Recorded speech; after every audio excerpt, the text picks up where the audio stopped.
স্বাগত ৭১ জানালে সাথে আছে মিরাকিব হাসান। দর্শক, সংবাদ পর্যালোচনা ভিত্তিক এই অনুষ্ঠানে আমরা খবরের নানান দিক বিশ্লেষণ করি এবং আপনারা জানেন আমরা পত্রপত্রিকা, টেলিভিশন, ডিজিটাল মিডিয়া এবং অবশ্যই নিউজ পোর্টালে যে সমস্ত খবরের শিরোনাম হয়ে থাকে আমরা সেগুলো জানিয়ে দেওয়ার চেষ্টা করি এবং সেই খবরের সঙ্গে যুক্ত মানুষদের আমরা সংযুক্ত করে আমাদের আলোচনার টেবিলে আমাদের স্টুডিও এবং অনলাইনে সংযুক্ত থাকা অতিথিরা ওইসব খবরের ভেতরে আমাদেরকে নিয়ে যান এবং তাদের গুরুত্বপূর্ণ বিশ্লেষণ আমাদেরকে জানান। সেই ধারাবাহিকতায় আজ আমাদের সঙ্গে আছেন সিনিয়র সাংবাদিক এম এ আজিজ। জনাব এম এ আজিজ, আপনাকে অনেক ধন্যবাদ জানাচ্ছি, কৃতজ্ঞতা জানাচ্ছি। আজকে মূলত আমাদের পুরো আয়োজন জুড়েই ওসমান হাদি ইস্যুটা থাকবে এবং এর পরবর্তীতে যে রাজনৈতিক প্রেক্ষাপট সেটা নিয়ে আমরা আশা করি কথা বলার সুযোগ পাবো এবং আমন্ত্রণ জানাই দর্শক আপনাদেরকে এবং বলে রাখি এই আয়োজনের বিভিন্ন পর্যায়ে ধাপে ধাপে আমাদের সঙ্গে অতিথিরা যুক্ত হবে এবং তাদের আলোচনাগুলো আমরা জানার চেষ্টা করব। আমরা মোটামুটিভাবে দেখে নিলাম পত্রিকাগুলো এবং আপনাদেরকে বলে রাখি দর্শক, আমাদের সঙ্গে আলাপে অনলাইনে আছেন এই মুহূর্তে বিএনপি দলীয় সাবেক এমপি এবং বাংলাদেশ সুপ্রিম কোর্টের সিনিয়র আইনজীবী অ্যাডভোকেট সৈয়দা আসিফা শাফি পাপিয়া, তিনি আছেন আমাদের সঙ্গে। আছেন বিপ্লবী ওয়ার্কার্স পার্টির সাধারণ সম্পাদক সাইফুল হক, আমি দেখতে পাচ্ছি তাকেও, এবং বাংলাদেশ সুপ্রিম কোর্টের আরেকজন আইনজীবী ব্যারিস্টার সাজ্জাদ আলী চৌধুরী, তাকেও দেখতে পাচ্ছি। এবং এই আয়োজনে এক পর্যায়ে যুক্ত হবেন জাতীয় নাগরিক পার্টি এনসিপির যুগ্ম আহ্বায়ক মনিরা শারমিন। আপনাদের সবাইকে অনেক অনেক ধন্যবাদ জানাচ্ছি আমাকে সময়টা দেওয়ার জন্য। এবং দর্শক বলে রাখি, আজকে এই আয়োজনের শুরুটাই আমরা করতে চাই ওসমান হাদির প্রতি বিনম্র শ্রদ্ধা জানিয়ে, কারণ ইনকিলাব মঞ্চের মুখপাত্র ওসমান হাদিকে যেভাবে দিনে দুপুরে গুলি করে হত্যা করা হয়েছে এবং পরবর্তীতে জীবন মৃত্যু সন্ধিক্ষণে থেকে নানাভাবে নানা চেষ্টা করে আসলে চিকিৎসকরা ব্যর্থ হয়েছেন, মারা গেছেন এবং তার মরদেহ দেশে এসেছে, তারপর দেশে যে পরিস্থিতি তৈরি হয়েছে সবটা নিয়ে আলাপ করতে চাই এবং শুরুটা করতে চাই জনাব এম এ আজিজ আপনাকে দিয়ে। ওসমান হাদির হত্যার যারা নেপথ্যের কারিগর তাদের বিচার আমরা চাই, এই দাবিটা আসলে গোটা বাংলাদেশে, কিন্তু আমরা দেখতে পেলাম এই দাবিটা ছাপিয়ে এখন আলোচনায় চলে এসেছে অগ্নিসংযোগ এবং মব সন্ত্রাস। বোধহয় যারা মব সন্ত্রাস চালিয়েছে তাদের উদ্দেশ্য এটাই ছিল যেন আমরা দাবির কথাটা, হত্যাকাণ্ডের বিচারের কথাটা পরে বলি, আগে নাশকতার বিষয়টা সামনে আনি। পুরো বিষয়টা নিয়ে আপনার সাংবাদিকতার চোখ দিয়ে একটা বিশ্লেষণ জানতে চাই, আপনি আসলে কী দেখছেন? ষড়যন্ত্র কোথায় দেখছেন, কোথায় দুর্বলতা দেখছেন? ধন্যবাদ আপনাকে। গণ অধিকার পরিষদের সাধারণ সম্পাদক রাশেদ সাহেব কিন্তু বলেছিল, আমার কাছে প্রমাণ আছে 50 জন প্রার্থী সংসদ নির্বাচনের প্রার্থী টার্গেট কিলিং হবে। এর প্রথমেই কিন্তু সরকার কিন্তু উদাসীন ছিল, তার কাছে জিজ্ঞেস করে নাই যে আপনার কাছে কি তথ্য আছে, অথবা সরকারের কাছে তথ্য ছিল, তারা অ্যাভয়েড করেছে।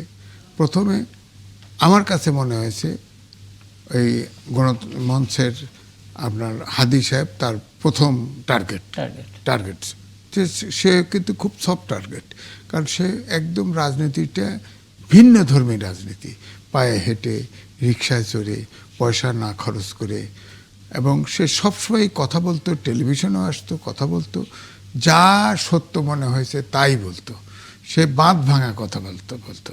আমরা তো কথা বলার সময় কিছু সেন্সার নিজেরাও করি, সে কোনো সেন্সার করতো না, সব বলে ফেলতো, দেশি বিদেশি রাজনীতির নেতা কর্মী রাজনীতিবিদ সব কিছু করতো। এখন ধরেন এক্ষেত্রে হয়তো অনেকে বলতে পারেন যে বেশি সরল, হ্যাঁ, সরলতার দরকার আছে, কারণ সে কিন্তু অকুপত হয়েছিল, সে দুর্নীতির বিরুদ্ধে চরমভাবে হার্শ রিয়াকশন দিত, যেটা আমিও ব্যক্তিগতভাবে মনে করি এই দেশটা প্রধানতম সমস্যা হচ্ছে দুর্নীতি। 54 বছরে দেশের মানুষের প্রত্যেকটা মননে চেঞ্জ হয়ে গেছে, সবাই দুর্নীতিবাজ। আমার কাছে মনে হয় কি জানেন, যে সৎ আছে, আমি আপনি সৎ আছি দুর্নীতি করার সুযোগ না পেয়ে, অর্থাৎ আপনাকে যাকে চেয়ারে বসে দিবেন সেই দুর্নীতি করবে, ভাবটা এমন। এখন ধরেন একটা নির্বাচন করতে 15 লাখ 20 লাখ 30 লাখ টাকা লাগে, ঢাকা শহরে 100 কোটি টাকা পর্যন্ত খরচ করবে, এই টাকা উঠাবে না?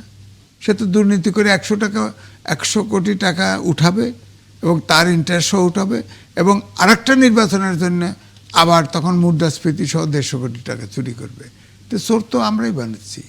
এখন রাজনৈতিক দলগুলো কিন্তু আপনি দেখেন নমিনেশনের সময় চোর খোঁজে, কার নির্বাচন দিলে সে 10-20 কোটি টাকা খরচ করতে পারবে কিনা, এই অবস্থাটা পরিবর্তন অনেক পেছনে গেলে নির্বাচনের সময়, কিন্তু নির্বাচন হাতে এখনো যদি আমরা ধরি 2 মাস, গতকালকে যে ঘটনাটা আমরা দেখলাম তারপরে ভেতরে আপনার কি ধরনের সংশয় না, কাজ করছে? ওইটাই আমি বলছি যে হাতি হচ্ছে সব টার্গেট। জি। এটা মূলত তার পরপরই আপনি দেখেন দুইটা আপনার পত্রিকা, বড় পত্রিকা, একদম। আমি তাদের সমালোচনা করতে পারি, ভিন্ন কথা, কিন্তু আক্রমণ তো হলো এবং সেই পত্রিকার পক্ষ থেকে সরকারকে জানানো হয়েছে আগে, তারপরে কোনো প্রিকশনারি মেজার নেওয়া হয় নাই। হ্যাঁ, তারপরে ধরেন ছায়ানট, তারপরে আপনার এই যে উদীচী, উদীচী।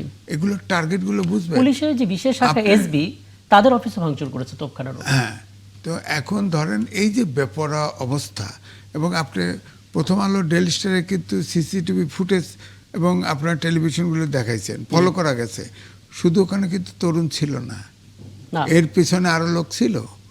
এখন বলা হয়েছে, আমি স্বরাষ্ট্র উপদেষ্টাকে বলতে শুনলাম যে সিসিটিভি ফুটেজ দেখে যাদেরকে পাওয়া যায় তাদের গ্রেপ্তার করা হবে। হ্যাঁ, সাহসিকতা করা উচিত, কারণ মব সন্ত্রাস যদি চলে এই দেশে কখনো নির্বাচন হবে না, শান্তি হবে না। খুব স্পষ্ট এবং কথা বলেছেন আপনি। পরিষ্কার হ্যাঁ। বললো যে এই যে ঘটনাগুলি ঘটছে, এই ঘটনাগুলির নেপথ্যের শক্তি আছে, তারা নির্বাচন ব্যাহত করতে চায়।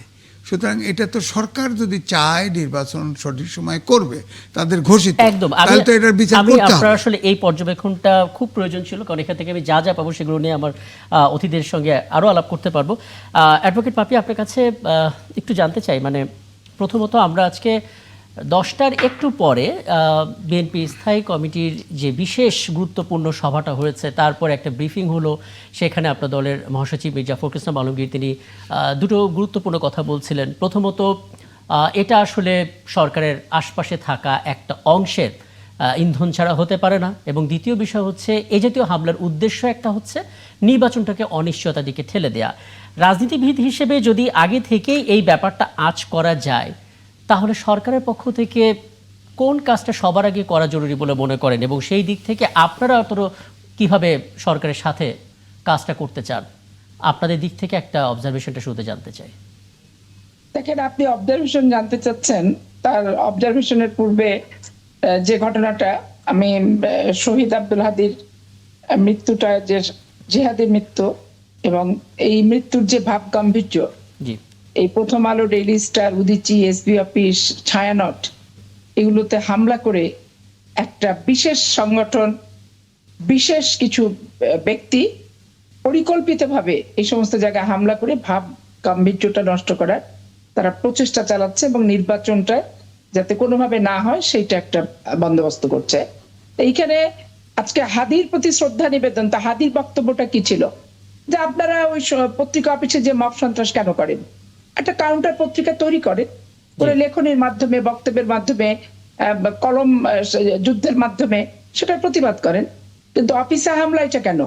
তাহলে আমি হাদির প্রত্যেকটা জিনিস আমি আগে থেকে ফলো করতাম, দেখতাম, বক্তব্য ভালো দেয় যেহেতু, এবং দেশপ্রেম আর সততা মূল লক্ষ্য ছেলেটার ভিতরে যেটা ছিল, এবং এত অ্যানালাইসিস কোনো করতো রাজনৈতিক সবকিছু মিলায়, যেটা অনেক বিজ্ঞ পণ্ডিত, অনেক সিনিয়র নেতারাও বাংলাদেশে তাদের দল নিয়ে এত অ্যানালাইসিস করে না, যার কারণে তার প্রতি আমার অনেক ভালোবাসা, স্নেহ, শ্রদ্ধা সবকিছু।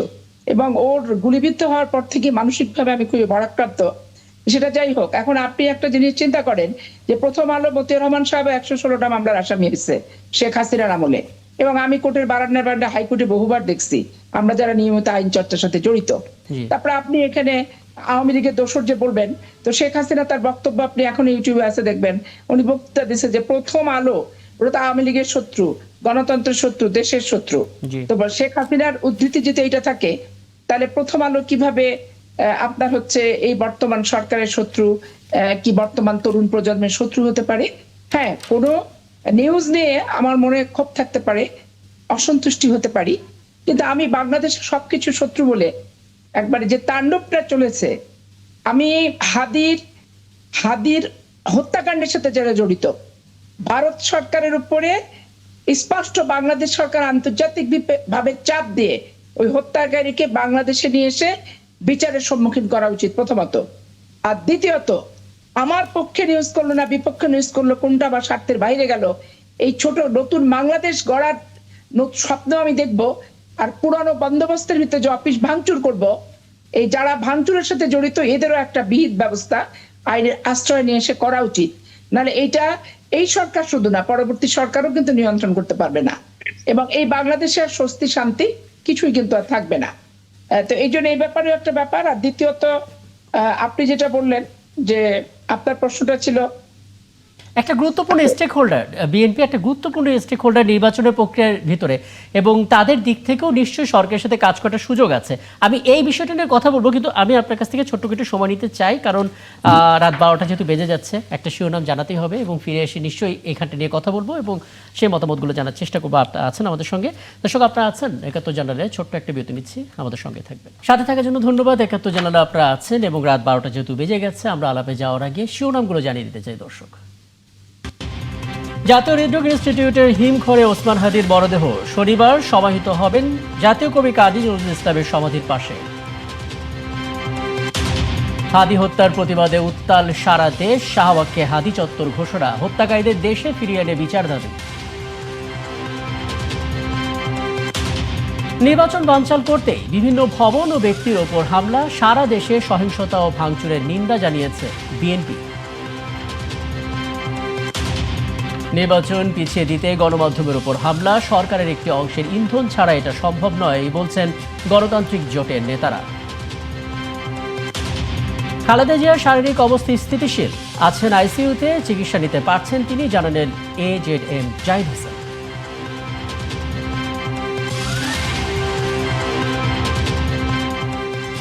আমরা আবারও আলাপে ফিরবো এবং বলে রাখি, ঠিক এই মুহূর্তে আমাদের সঙ্গে যুক্ত হয়ে গেছেন জাতীয় নাগরিক পার্টি এনসিপির যুগ্ম আহ্বায়ক মনিরা শারবিন। আপনাকে আমন্ত্রণ জানাচ্ছি মনিরা শারবিন, এবং যেমন সাইফুল হক এবং সাজেদ আলী চৌধুরী আপনাদের কাছেও আসবো। আমি একটু অ্যাডভোকেট আসিফ হাসান পাপি আপনার বক্তব্যটা একটু শেষ করে নিতে চাই। খুব সংক্ষেপে একটু জানিয়ে দেবেন, মানে যেহেতু রাজনৈতিক দলগুলো হচ্ছে নির্বাচনের অনেক বড় স্টেক হোল্ডার, ভোটারদের পরেই তাদেরকে ধরা হয়, এবং আপনারা যখন বুঝতে পাচ্ছেন যে নির্বাচন বানচালে একটা ষড়যন্ত্র চলছে, যে কোনো একটা ইস্যুকে কেন্দ্র করেই রাজনৈতিক দল হিসেবে আসলে আপনারা কিভাবে সরকারের কাছে বার্তাটা পৌঁছাচ্ছেন বা একটা প্রেশার তৈরি করতে পারছেন? এখন আমরা তো আসলে এই সরকার পরিবর্তনের 3 দিন পরে জনসভা কেন করছি, কেন নির্বাচন চাইছি, এটা এখনো এনসিপির প্রত্যেকটা নেতৃবৃন্দের বক্তব্য যে কেন আমরা 3 দিন যেতে না যেতে নির্বাচন যাবো, এটা পাপের কাজ করে ফেলছি। এখন বাংলাদেশে নির্বাচিত সরকার ছাড়া এই সমস্ত অনেক সমস্যার সমাধান করাই যে সম্ভবপর না, এবং দায়িত্ব না অন্তর্বর্তীকালীন সরকারের, এটা বুঝতে ব্যর্থ হচ্ছেন, আমরা বুঝাতে ব্যর্থ হচ্ছি, এটা ঠিক বুঝে উঠতে পারছি না। রাষ্ট্র নিয়ে ইমোশন থাকবে, আবেগ থাকবে, এবং আমরা আবেগী মানুষ। 71 মুক্তিযুদ্ধে মানুষ যদি ইমোশন না থাকতো তাহলে শহীদ হতে পারতো না, ঝাঁপিয়ে পড়তো না, মা তার সন্তানকে উৎসর্গ করতে পারতো না, স্ত্রী তার স্বামীকে করতে পারতো না। তারপরে এরশাদ বিরোধী আন্দোলনও কিন্তু একই ঘটনা, এবং এই জুলাই আগস্ট অভ্যুত্থান কিন্তু একই অবস্থা। প্রত্যেকটা মা তার সন্তানদেরকে দোয়া দিয়ে পাঠিয়ে দিয়েছে যা শত্রুমুক্ত করে বাংলাদেশ। এটাই হচ্ছে বাস্তবতা। কিন্তু 3টি দশকের এত পরিবর্তনের পরে আমরা নৈতিক মানসিক পরিবর্তন হতে আমরা পারলাম না, করতে পারলাম না। এটা নিয়ে আমি খুবই মর্মাহত, ব্যথিত যে আসলে কি করলে দেশের এই পরিবর্তনটা হবে। ইমোশন নিয়ন্ত্রণ করারও প্রয়োজন আছে, ইমোশন প্রদর্শন করারও প্রয়োজন আছে। পার্শ্ববর্তী রাষ্ট্র বলেন, যে কোনো রাষ্ট্রের ব্যাপারে প্রতিক্রিয়া, আবার ভিতরের তথ্যটা গোপন পরিকল্পনাটা বক্তৃতার মাধ্যমে প্রকাশ করাটা উচিত নয়। তাহলে আমার ফাঁস হয়ে গেলে তখন আমার সার্বভৌমত্বের উপর আঘাত আসবে, এবং পার্শ্ববর্তী রাষ্ট্র সেটার উপরও প্রচেষ্টা গ্রহণ করবে।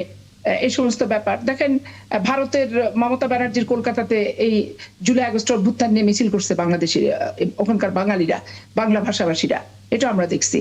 এবং আজকে ওটা দেখলাম যে হাসিনাকে এবং হত্যাকারীকে এইভাবে আশ্রয় দেওয়াতে মমতা ব্যানার্জির স্পষ্ট বার্তা যে আমরা কোনো রাষ্ট্রের খুনিকে এইভাবে আশ্রয় দিয়ে সে দেশের সাথে রাষ্ট্রের দূরত্ব তৈরি করতে পারি না। তো বাংলাদেশের আমরা আবেগ অনুভূতি যাই থাকুক, আমাদেরকে যারা পরিচালিত করছে, আমরা তাদেরকে পরিচালিত করছি, এই মাথাগুলোকে অন্তত পক্ষে একটু স্পষ্ট হতে হবে, এবং রাষ্ট্রের স্বাধীনতা সার্বভৌমত্বের নাম দিয়ে নির্বাচন বানচাল করতে হবে, অফিস আদালত ভাঙতে হবে, তারপরে হচ্ছে যে কোনো একটা হটকারিতা করে ফেলতে হবে। দেখেন আজকে চাঁপাইনবাবগঞ্জে সারাদিন আমরা এটা নিয়ে উদ্বিগ্ন ছিলাম। হ্যাঁ, আমি এখানে এরপরে যখন আপনার কাছে আসবো তখন আলাদা করে নিরাপত্তার ইস্যুটা নিয়ে কথা বলতে চাইবই, কারণ জুলাই যোদ্ধাদের উপরে যখন প্রকাশ্যে এভাবে হামলাটা হয় তখন বাদবাকি যারা আছেন তাদের নিরাপত্তাটার বিষয়টা সামনে আসে। আমি জনাব সাইফুল হক আপনার কাছে একটু আসতে চাই এবং সিনিয়র সাংবাদিক এম এ আজিজ আমার সঙ্গে আছেন, আপনিও কিন্তু প্রশ্ন করতে পারেন। জনাব সাইফুল হক, একটা বিষয় একটু বলবেন, মানে ঠিক এই মুহূর্তে আপনাদের সঙ্গে আমার আলোচনা করার উচিত ছিল ওসমান হাদিকে যারা হত্যা করেছে তাদের বিচার নিয়ে, কিন্তু আমরা দেখলাম বিচারটা দূরে সরে গেছে। এখন আমরা কথা বলছি অগ্নিসংযোগ এবং যারা আসলে অরাজকতা তৈরি করলো তাদেরকে নিয়ে। বোধ করি যারা আসলে অরাজকতা করেছে, মব সন্ত্রাস করেছে, তাদের উদ্দেশ্যই হয়তো এটা ছিল যেন আমরা বিচারটাকে দূরে রাখি, আগে অন্যদিকে আমাদের ফোকাসটা যেন শিফট হয়। আপনি একটু বলবেন, মানে প্রথমত একটা গণমাধ্যম একাধিক গণমাধ্যমের উপর হামলা করা, মত প্রকাশের কথা যেহেতু আমরা সবসময় বলি, এটা আসলে নতুন করে কোন বার্তাটা দিল? এবং নির্বাচনের ঠিক 2 মাস আগে এসে আমাদের আইন শৃঙ্খলা বাহিনীর অবস্থান, তাদের মুভমেন্ট, দেশকে শান্ত করার জন্য যে ফোর্স কাজ করার কথা, তাদের সক্ষমতা নিয়েও কি আলাদা করে ভাবার প্রয়োজন আপনি দেখছেন কিনা, বা আপনার মূল্যায়নটা কি আসলে এক্ষেত্রে? জি, আপনাকে ধন্যবাদ। প্রিয়ভাজন আলোচক বৃন্দ আর মধ্যরাতে যারা দেখছেন দর্শক শ্রোতা, আপনাদেরকে সালাম জানাই এবং শুভেচ্ছা জানাই। আমরা শরীফ ওসমান হাদির আমরা শোক নিয়ে যখন আমরা পুরো দেশ এবং জনগণ যখন আমরা শোক বিহ্বল, যখন আমরা শোককে একটা শক্তিতে পরিণত করতে চাই, নানা বিভাজন মত পার্থক্যের পরেও যখন আমরা ন্যূনতম অনেকগুলো গুরুত্বপূর্ণ প্রশ্নে আমরা বিচার, সংস্কার এবং জাতীয় নির্বাচন, গণভোট, পরবর্তী ডেমোক্রেটিক ট্রানজিশন, এসব প্রশ্নে যখন আমরা একটা বৃহত্তর সমঝোতা তৈরি করতে চাই, তখন বোঝা যাচ্ছে যে ওসমান হাদির এই দুর্ভাগ্যজনক যে মৃত্যু, ঠান্ডা মাথায় পরিকল্পিতভাবে তাকে যেভাবে হত্যার দিকে তাকে নেওয়া হয়েছে, এই পরিস্থিতিতে কারো কারোর জন্য বলে না যে মানে ওই যে ঘর পড়ার মধ্যে আলো পড়া দেওয়া, এরকম একটা পরিস্থিতির জন্য কেউ কেউ সম্ভবত অপেক্ষা করছিলেন তারা। না হলে হাদির এই হত্যাকাণ্ড, শোকাতুর জাতি, এবং যখন আমরা ঘাতকদেরকে গ্রেপ্তার করব, তাদেরকে বিচারের আওতায় আনবো, জাতীয় নির্বাচনের সবাইকে আমরা সুরক্ষা দেব, তখন বোঝা যাচ্ছে যে প্রথম আলো, ডেইলি স্টার এবং তাদের উপরে যে হামলা, বোঝা যাচ্ছে এটা অর্গানাইজডলি প্রফেশনাল গ্রুপের পেছনে যুক্ত। এবং এটাকে যেভাবে পুরো ঘটনা, যারা ভিডিওটা দেখেছেন শুরু থেকে শেষ পর্যন্ত, একটা লম্বা সময় ছিল প্রশাসন, হোম মিনিস্ট্রি থেকে শুরু করে সরকার চাইলেই এটাকে প্রতিরোধ করাটা সম্ভব ছিল, সেটা হয়নি। একদিন তারপরে প্রথম আলোর পরে ডেইলি স্টার, এরপরে ছায়ানট। আজকে আমরা যখন গণতন্ত্র মঞ্চের মিটিং করছি, পাশেই বিল্ডিং এ যেখানে আমাদেরও একটা পত্রিকা প্রকাশনের অফিস আছে, সেই বিল্ডিং এর পেছনটাতে যেখানে উদীচীর অফিস, সেখানে অগ্নিসংযোগের ঘটনা, যেটা শুনেছি কয়েকজন যুবক এলেন, ওখানে আবার গোয়েন্দা সংস্থার একটা অফিস, তাদেরকে বের করে দেওয়া হলো। কথাটা খেয়াল করেন, গোয়েন্দা সংস্থার সদস্যদেরকে বের করে দেওয়া হয়েছে, তারপরে সেখানে আগুন দেওয়া হলো। তাহলে বুঝতেই পারেন, ভেরি প্রফেশনাল, কুল হেডেড, সিরিয়াসলি পুরো জিনিসটা তারা চেয়েছে। একের পর এক ঘটনা সংগঠিত হচ্ছে, যেটা আজকে বিএনপির মহাসচিব একটু আগে যেটা বলবার চেষ্টা করলেন, যেটা আপনি উল্লেখ করছিলেন, সরকারের কাছাকাছি, সরকারের ভেতরকার, সরকারের চারিপাশে থাকেন, সরকারের মধ্যে আমি বলি অনেকগুলো প্যারালেল গভর্নমেন্ট অনেকদিন ধরে কাজ করছে। এদের কারো না কারো প্রত্যক্ষ পরোক্ষ ইন্ধন ছাড়া, কারো না কারো মদত ছাড়া এত বড় ঘটনা সংগঠিত হতে পারে না। ইতিমধ্যে আমি যদি আগেই বলি, প্রথম আলোর অফিসে এর আগেও আপনি জানেন যে সেখানে কিভাবে তৌহিদি জনতার নাম করে সেখানে বিক্ষোভ হয়েছে, মত তৈরি করা হয়েছে, সেখানে গরু কোরবানি করে কিভাবে রান্না বান্না করে সেখানে উৎসব করা হয়েছে। এগুলো আফ্রিকান সিনড্রোম, এগুলো বাংলাদেশে এটা অকল্পনীয় ব্যাপার। এরা কি কেউ গ্রেপ্তার হয়েছে? কাউকে আইনের আওতায় আনা হয়েছে? এবং সারা, যখন আমি আপনার সাথে যখন এখানে কথা বলছি, গতকাল ময়মনসিংহের সম্মত গফরগাঁওতে আমাদের মহানবীর একটা অবমাননার কথা ধরে তারপরে একজন যুবককে তাকে পিটানো হলো, মারা হলো, ঝুলানো হলো, আগুন দিয়ে তার ডেড বডি তারপরে তো সেখানে পুড়িয়ে দেওয়া হলো। গণমাধ্যম হাদির ব্যাপারটা প্রথম আলো, ডেইলি স্টারে নিয়ে এত ব্যস্ত, এরকম মর্মান্তক বিভৎস ঘটনা আইএমএ জাহিলিয়াতের যুগ যেগুলো আমরা জানতে পারিনি। সাইফুল হক, তার মানে এখানে কি কি আপনি একটা বিষয় একটু ছোট্ট করে যুক্ত করবেন? মানে আপনি যেহেতু আপনার রাজনৈতিক প্রজ্ঞা অনেক বিশাল এবং সেই জায়গা থেকে আপনি ব্যাপারগুলো তুলে ধরেন, কিন্তু একটা বিষয় আপনি নিজে বুঝতে পারেন কিনা যে মব সন্ত্রাস যে পর্যায়ে চলে গেছে সেই জায়গা থেকে সরকার আসলেই চাইলে পুরো পরিস্থিতি নিয়ন্ত্রণ করতে পারবে, মানে সেই সক্ষমতাটা আছে বলে আপনি মনে করেন? এটা তো নির্বাচিত সরকার না, দায়িত্বশীল সরকার। না না, আমি মনে করি সরকারের কেবলমাত্র পলিটিক্যাল উইলটাই যথেষ্ট। আমরা সরকার গঠন করি মানুষের জানমালের নিরাপত্তা দেওয়ার জন্য, আমরা সরকারের আস্থা রাখতে চাই এই কারণের জন্য। কিন্তু সেই সরকারের কেউ না কেউ যখন পরোক্ষভাবে আশেপাশের লোকজন যখন এগুলো সংগঠিত করে, গত 15 মাসে এরকম মব সন্ত্রাসে কজনকে গ্রেপ্তার করা হয়েছে, কজন আইনের মুখোমুখি হয়েছে, কজনকে আপনি শাস্তির পর্যায়ে আপনি নিয়ে আসছেন, আপনি খুব বুকে হলপ করে আপনি কিন্তু কথাটা বলতে পারবেন না। জি। তার মানে এবং পরোক্ষভাবে এগুলোকে হতে দেওয়া হয়েছে। এবং এই ঘটনা আমি মনে করি প্রধানত সরকারের ফেলিওর, এবং সরকারের ইন্টেলিজেন্স ফেলিওর তো আছেই, গ্রসলি সরকারের ফেলিওর। এবং যেটা আপনি বলছিলেন, আমাদের যিনি এখন হোমের দায়িত্বে আছেন স্বরাষ্ট্র উপদেষ্টা, আমি অনেক আগে বলেছি, ওই শহীদ মিনারের সর্বদলীয় মিটিং এ বলেছিলাম যে 48 ঘন্টার মধ্যে তাকে অপসারণ দরকার, তাকে রেখে আগামী নির্বাচন পর্যন্ত যাওয়া যাবে না। এবং এই যে সমগ্র ঘটনা, বাংলাদেশে একটা চরম পন্থাকে ঠান্ডা মতো উস্কে দেওয়া হচ্ছে, মানুষের ধর্ম অনুভূতিকে ব্যবহার করে, নানা ইডিওলজিকে ব্যবহার করে। এবং যেখানে আপনি উদীচীর, আপনি ছায়ানট, যারা আমাদের এই রাষ্ট্র গঠনের সাথে পাকিস্তানি জমানা থেকে তার বিরুদ্ধে দাঁড়িয়ে যারা সাংস্কৃতিক ফ্রন্টে লড়াই করেছেন, আমাদের জনগোষ্ঠীকে সাংস্কৃতিক ঐক্যবদ্ধ করেছেন, মুক্তিযুদ্ধের সাংস্কৃতিক প্রেক্ষাপট তৈরি করবার ক্ষেত্রে যে তার অসাধারণ ভূমিকা, যখন আজকে আমি এগুলো দেখি, তার মানে হচ্ছে আমার অতীতের, আমার এগুলাকে কোনো না কোনোভাবে ভুলিয়ে দেওয়ার চেষ্টা এবং তার বিরুদ্ধে দাঁড়িয়ে যাওয়ার চেষ্টা একটা সামগ্রিক পরিকল্পনার অংশ। সুতরাং আমি সেদিক থেকে মনে করি সরকারের, এবং কালকে সেনাবাহিনী সেখানে ছিলেন, বলতে শুনলাম যে 20 মিনিট আমাদেরকে সময় দেন, জি। আমরা একটু বেরিয়ে যাই। তার মানে কি, অর্থাৎ সরকারের স্পষ্ট কোনো নির্দেশনা বাহিনীগুলোর উপরে ছিল না যে এই প্রতিষ্ঠানগুলোকে রক্ষা করতে হবে। আপনি হাসিনার জমানায় আমরা প্যাসিজমের কথা বলতাম, জবরদস্তির কথা বলতাম, তাহলে অভ্যুত্থানের পরে এবং যেই গণমাধ্যম হাসিনার আমলেও নির্যাতিত হয়েছে, নিপীড়িত হয়েছে, বহুমাত্রিক হয়রানির শিকার হয়েছে, মতিউর রহমানকে এবং মাহফুজ আনামকে কোর্টের বারান্দায় গোটা ঢাকার বাইরে বাংলাদেশে গোটা বাংলাদেশে তাকে হয়রানি তাকে করা হয়েছে। সেই মানুষটাকে আজকে আপনি নানাভাবে ট্যাগ দিয়ে আপনি হামলা এবং করছেন। আমরা আরেকজন আমার সাংবাদিকের কথা বলতে পারি, সিনিয়র সাংবাদিক নুরুল কবির, মানে তাকে এবং- যেভাবে হেনস্থা করা হলো আর কি। নুরুল কবির আপনি জানেন, আমাদের বন্ধু প্রতিম, আমার খুবই স্নেহভাজন, এবং আমাদের এখানে প্রতিবাদী মানুষ, যার ধরেন চুল থেকে পায়ের পা পর্যন্ত, জি। বাস্তবে যিনি প্রতিবাদী, যিনি একজন দ্রোহী মানুষ, যিনি আপসহীন মানুষ, এবং গোটা 15-16 বছরে এবং তার আগে থেকেও যিনি এখানে একটা নজির তৈরি করেছেন, একজন সাংবাদিক, রিজু মানুষ, কিভাবে একা দাঁড়িয়ে থাকা যায় একটা কজের জন্য, সে মানুষকে হেনস্থা করা হয়েছে। এবং আমি খুবই সৌভাগ্য, সেখানে আমাদের কিছু বন্ধুরা ছিলেন, তারা তাকে রক্ষা করেছেন। জি। আর না হলে তার কি হতো, আমি সেটা ভাবলে আমি এখন হ্যাঁ, শিউরে যেন- উঠি। এবার কি যুক্ত করবেন? এই যখন যেমন পরিস্থিতি, যেমন সাইফুল হক, আমি হ্যাঁ, আচ্ছা, শেষ করি। কথাটা শেষ করি। ওকে, হ্যাঁ। আমি যেটা বলতে চাই, দায়িত্বের সরকারের লক্ষ্যটা কি? লক্ষ্যটা হলো অস্থিতিশীলতা, নৈরাজ্যের দিকে নিয়ে যাওয়া, যেটা বলে না ঘোলা পানিতে মাছ শিকার করা। একদম। এবং নির্বাচন সেখানে একটা ইস্যু, কিন্তু নির্বাচনের চেয়ে বড় ইস্যু যে তারা অন্য কোনো পলিটিক্যাল এজেন্ডা, তারা অন্য কোনো চরমপন্থাকে তারা এখানে পুশ করতে চায়, সামনে আনতে চায়, নানা শব্দে।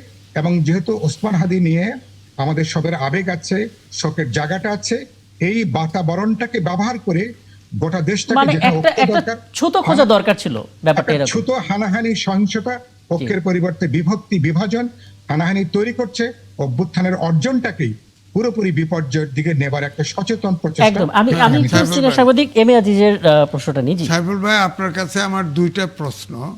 একটি জি, জি, হচ্ছে, বলুন। আর্মিকে কি এই সরকার ব্যবহার করার চেষ্টা করেছে? এখানে উচিত ছিল না? তারা ম্যাজিস্ট্রেসি পাওয়ার দিয়ে আছে। গোপালগঞ্জে এই আর্মি যে সন্ত্রাস দমন করলো, এখানেও তো পারত। এখানে কি সরকারের চাওয়ার ক্ষেত্রে, অর্থাৎ আর্মিকে এখানে কাজে লাগানোর ব্যাপারে কি তাদের আন্তরিকতা ছিল না? এক। দুই হলো, হাদির খুনি আপনার ভারতে পালিয়ে গেল। এই সরকারের কোনো গোয়েন্দা সংস্থা কেউ কি ছিল না এটাকে আটকানোর? আচ্ছা গেল, সে ভারতেই গেল। এখন ভারত আমাদের দেশে নিরপেক্ষ একটা নির্বাচন হোক এটা চায় বলে মনে হচ্ছে না। তাহলে এই ঘাতককে আমরা, অনুপ চেটিয়াকে শেখ হাসিনার সময়ে আমরা জেলখানার থেকে বের করে হস্তান্তর করেছিলাম ভারতের কাছে। এই সরকার এ পর্যন্ত এই ঘাতককে অনুপ চেটিয়ার রেফারেন্স দিয়ে কেন ফিরে চাচ্ছে না? এখানে কি এই সরকারের নতজানু মনোভাব আছে? জি, জনাব সাইফুল্লাহ। আমি একটু রেসপন্ড করি। জি।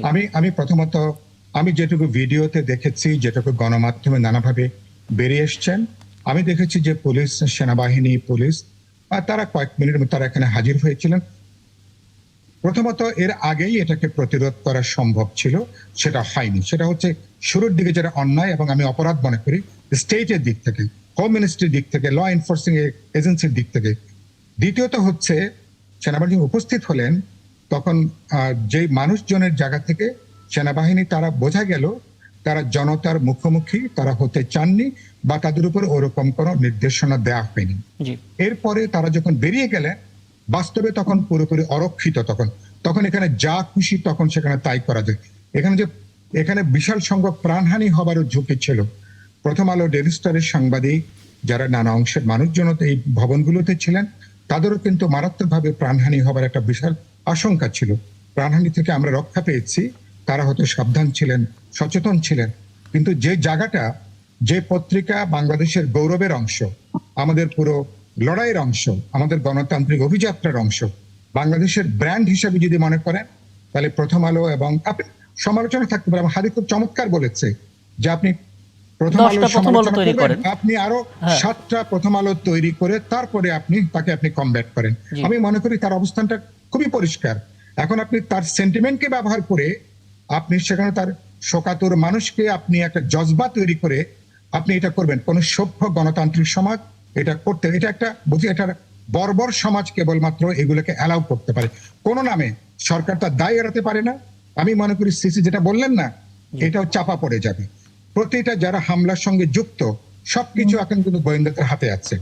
সবকিছু কিন্তু ইচ্ছা করলে আগামী 48 ঘন্টার মধ্যে 10, 15, 100, 200, 500 গ্রেপ্তার করে ফেলা সম্ভব। সরকার এটা করবে, এটা করার ক্ষমতা রাখে? আমি কিন্তু বিশ্বাস করতে পারছি না। এবং এটাও কিন্তু আলাপ আলোচনার বিবৃতির মধ্য দিয়ে এগুলো হারিয়ে যাবে। আরো চমৎকার করে বলছেন সাইফুল্লাহ, ঘটার জন্য আপনি কিন্তু আসবেন আর কি। হ্যাঁ, আমি পরবর্তীতে আবারও আপনার কাছে আসব।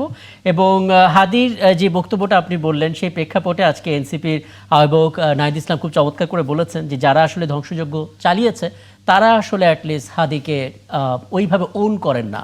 ওন করলে তারা এই কাজটা করতে পারতেন। আমি নিশ্চয়ই সেটা কথা বলবো। তবে হ্যাঁ, ডেইলি স্টারে আমার যে সমস্ত সহযোদ্ধারা ছিলেন, সহকর্মীরা ছিলেন এবং বন্ধুরা ছিলেন, তারা সেনাবাহিনীর একটা অংশে ভীষণ প্রশংসা করেছে। কারণ সেনাবাহিনী ওই সময় এসেছে বলেই নিরাপদে তাদেরকে রেস্কিউ করে বের করা সম্ভব হয়েছে। এবং ওই সময়টা আসলে সেনাবাহিনী চৌকস দক্ষতা দিয়ে আসলে নিয়েছিল। কারণ যে পরিমাণ উত্তেজিত জনতা ছিল সেই জায়গা থেকে তারা সবাই সেনাবাহিনীকে ধন্যবাদটা জানিয়েছেন। আমি ব্যস্ত সাজ্জাদ আলী আপনার কাছে একটু আসতে চাই। আপনি যদি একটু দেখেন প্রথম আলো বা ডেইলি স্টারের হামলার ক্ষেত্রে তাদের একটা ধোয়া ছিল যে এটা আধিপত্যবাদকে প্রমোট করছে ইত্যাদি।